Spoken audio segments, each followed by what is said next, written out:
ITV National Weather is sponsored by E.ON, the energy behind power gen.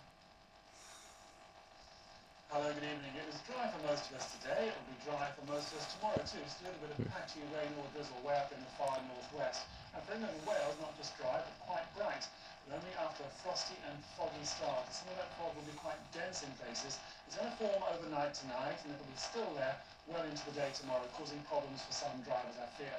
So overnight tonight, and it is a generally dry picture. For the northern half of the UK, just patches of mist or fog here and there. But across England and Wales, especially the West Midlands, the borders, down towards the south and west, there will be some dense and potentially freezing fog around.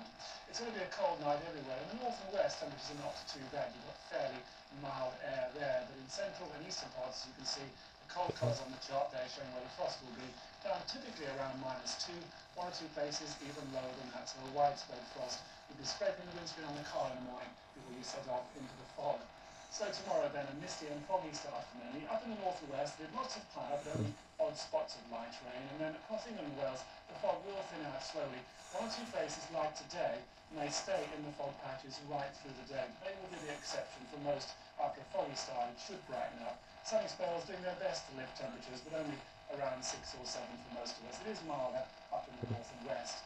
Changes on the way for the weekend, big changes really. On Saturday, most of England and Wales will be dry for much of the day at least, but wind and rain will be sweeping in from the north and the west on Saturday. It will come south and east across the rest of Britain through Saturday night and Sunday, so it's turning much more unsettled for the weekend. In the short term, it's mostly dry. Watch out for the frost and the fog. The ITV National Weather is sponsored by E.ON, the energy behind power gen.